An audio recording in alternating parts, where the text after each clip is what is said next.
Public zone এটা হলো খুব বেশি প্রয়োজন।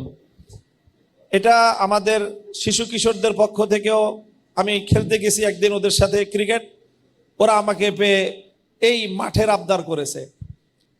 তো এই ব্যাপারে ইতিমধ্যে আমি আমার নির্বাচনী যে প্রচারণা এবং আমার নির্বাচনী যেই কমিটমেন্ট, যেই কথাগুলি আমি বলছি, তার মধ্যে এটা একটা গুরুত্বপূর্ণ বিষয়।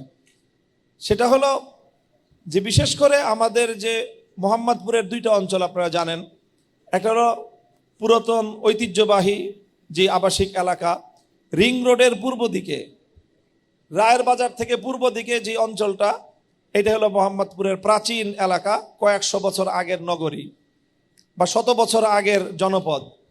আর রিং রোড এবং সাত মসজিদ এরপর থেকে রায়ের বাজারের পশ্চিম দিকে যে এলাকাটা গড়ে উঠেছে, সেটা হলো বিগত 40 বছরে এই এলাকাটা আমার চোখের সামনে গড়ে উঠেছে।